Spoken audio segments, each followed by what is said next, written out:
seatmate, Joe Brand, used to talk about the gateways onto the Milwaukee and how there was some trouble controlling those to get the traffic. Do you remember anything about that at all? No. Well, what happened? Why did the Milwaukee shut down? They filed bankruptcy. But why? Why were they not making money? I mean, what's the thinking on it? What's my thinking? Yeah. Well, I don't know if it's true or not, but I was told that it was caused by the Burlington Northern. I don't know if there's any truth to it or not. But Well, how could that be? How could that happen? they was trying to take business away from the Milwaukee Railroad through it, and then, I don't know. Well, was the Milwaukee reliant on the Burlington for No. it's along the route somewhere? Huh. They used to run over, so they had a derailment on their line. We used to run on them when they had one. Well, we had a derailment between where they ran. Yeah. The only trouble is you gotta have two crews then. You gotta have an NP crew and a Milwaukee crew. Now, why is that? Because you don't know the railroad, and they gotta have an engineer and a conductor on there, brakemen that know the rail. Yeah. So when you said they had to run a derailment, you had to run, what does that mean? That doesn't mean like, what does that mean, a derailment? Well, the cars go, or trains, their motors go off the rail. So they needed the people. Well, they couldn't get around it. It was wrecked. The tracks all tore up, so they could get on the end. Oh, I see. They could get on the BN at Deer Lodge and get off in Missoula. Oh, I see. You know. So that was the workaround of Yeah. when there was a derailment Or somewhere. Yeah. Yeah. So they could run on each could run on each other's rails. See, from the BN when it went to Kellogg, Idaho, ran on the Milwaukee tracks from St. Regis to. Oh, dang it, I can't think of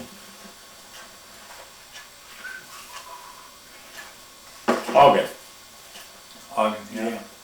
And then they get back on the BN because the railroad washed out in the flood, and they never replaced it, so they ran on the Milwaukee with their freight train from there to Kellogg, Idaho. Well, was there ever any talk of running Milwaukee track north and south? No. You know. Only what they did, they went back east. They ran to Kentucky, I think. Yeah, but not out here. Not out here. No. Okay. No, there wasn't any talk about running that I know of, anyway. Well, when you were working out at Deer Lodge, and then you worked for the Anaconda Company sometimes, was the Butte Anaconda Pacific still running? Oh yeah. So they were running electric rail, right? Yeah, they run electric. They So- ran 3,000. And as opposed to 3,400, their trolley. so who could the Milwaukee run on their tracks? Milwaukee motor. They could, but they didn't go anywhere. Yeah. Just to Butte, from Anaconda to Butte. Did the BA&Ps put any of their motors on Milwaukee tracks? I don't think so, that I even know. Could they have run them? Yeah, I don't know. Well, they could have. We'd lowered our voltage to 3,000 and held it from the substation, yeah. Did you ever go look at the Butte Anaconda Pacific? Substation in Rocker? Yeah, how they were set up? Did you ever look at I them? didn't go in there, no. I never give a lot of clearances out of Rocker there for the 100,000. But the trolley where the Milwaukee and the BAD crossed, there was an insulated joint. You had to drop your pantograph and drift through there. If you didn't, you got the two voltages across one another. So where did they cross? At Rocker. Really? Yeah. And they were both going into town. They were both going into Butte. Yeah. And one crossed over the other. Yeah, they did. Yeah, they did. After that, well, I don't know. Maybe that's somewhere. There's a picture of that from Deer Lodge. I believe it was Rocker. So it is possible for one electric railroad to cross over another electric railroad. I think Journey runs 600, 2,400 AC, 3,000, 3,500 DC, and everything else. See, the Great Northern was 2,500 AC from Cut Bank to Spokane. They were electrified? Oh yeah. years ago, for when I was still working for the Milwaukee, when the BN bought them out, why, and changed it, they put it to diesel, and it cost them more to get the smoke out of the tunnel than it did to run the electrics. So where were they energized from, do you think? I don't know. Yeah. I think where they had, but they had 2,500 AC. So what, they were going from where to where I on? think it's Cut Bank to Spokane was run. Yeah. I didn't know that. Yeah. Yeah, because the trolley foreman that went to work for us in Avery, Idaho, worked as a trolley for them. Yeah. Huh. John Hartman. I think not John Hartman. John was an engineer. John. I can't remember his name.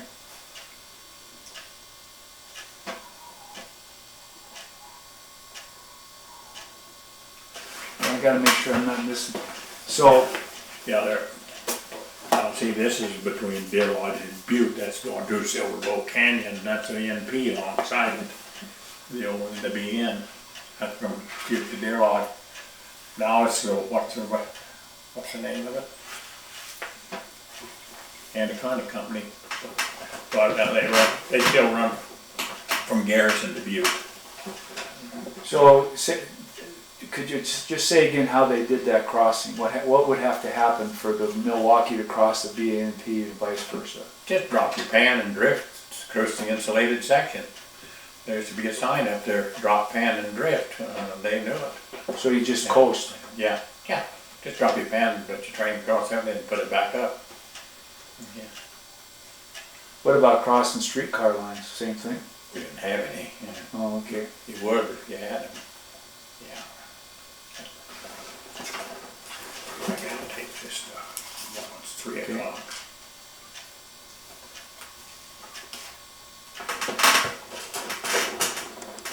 Good. There's a good one. Now that's Coors. That's right out of Deer Lodge. There's Mount Powell. Yeah, Yeah. I tell you. So, can you at all compare the operations of the Butte and Pacific Electric Freight Railroad with the Milwaukee Freight Railroad? Yeah, no, because they, BAP, all they done is haul oil. It's a smelter. So how is that? Mines. Okay, it sounds to me like you think that was simpler than what Milwaukee did. So what did Milwaukee do that was harder, more difficult? Well, they came all the way, they hauled freight from Chicago all the way, you know. And they had bigger and had longer trains because they didn't have this small end electric. So who had the longer trains? Milwaukee. Did they?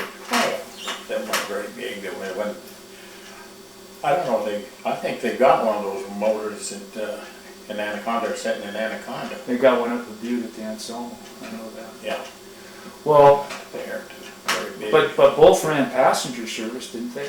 No, I don't know about the I don't ever remember the Yeah. BAP. Yeah. Yeah. So what was different about passenger service with the Milwaukee? Well, Milwaukee had passenger service when I went. I think it was number 7 and 8. They used to have 1 and 2, 3 and 4. 7 and 8, I think they used to have years ago, passengers. They were electric. come through every day, or? Every day, east and west. And then who would control when the passenger train went through versus the freight train? Who took care of that? Who took care of it? Yeah. Train dispatchers And they were where? in Deer Lodge. What was it, Ringling? Ringling, just an operator. Yeah, see, they used to have the railroad by Sulphur Springs. Oh, I see. Yeah, they used to rent it, or in the end, well, they leased a diesel that they ran up there for lumber and everything for years. Why did they call the highway that ran from White Sulphur down past Two Dot into Harlow, why did they call that the electric highway? This is the automobile highway. Do you ever remember that being called the electric highway? From Harlow to, From White Sulphur over to Harlow. well, I don't know. Yeah, I saw that and I never could figure that out. And, anyway, you have to,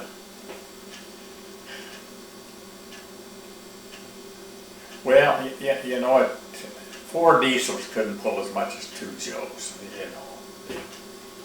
Is that still the case? Well, I would say so, but it's still there. Yeah. Yeah. I think that's really interesting that the Great Northern had electrified service. Yeah, they had electric trains up there. So Montana had 3 electric freight trains. They had electric, the VAP down for the mines, and then the Milwaukee and the Great Northern. Yeah. There, yeah. Did they run their passenger service on electric too? Great Northern? Yeah. Wow. Yeah. Yeah, because it's diesel. See, they had them long tunnels through the mountains there, out of that cutback from maybe, what it was, be East Glacier to West Glacier through there. And electric, you don't have any smoke. Yeah. So they, when they did that, they had to put ventilation in there to take the smoke out with the diesels. They couldn't go through with the passengers with it. Yeah. I went through there, but I didn't remember. Went a few years ago, went to Syracuse, New York, see our daughter. Did 42 hours from Whitefish to Syracuse. But the Joes, I don't know,